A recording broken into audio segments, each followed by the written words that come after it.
tutorial, you will learn how to calculate the range in Excel.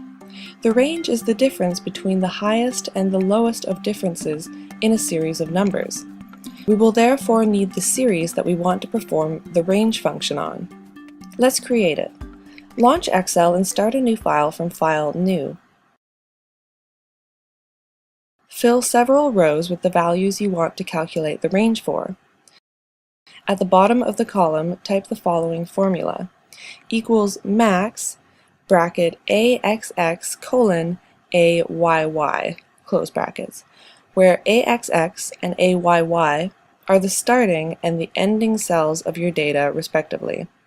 Near the previous cell, type the following formula: equals min brackets AXX colon AYY, where AXX and AYY are the starting and the ending cells of your data, respectively. Now go to the place where you want to have your range displayed.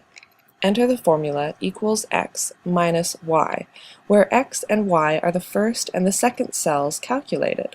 Hit enter. Excel will update your cell with the result. Congratulations, you have learned how to calculate the range in Excel. This was a HowTech.tv tutorial. Leave your comment below or contact us by email. Thanks for watching.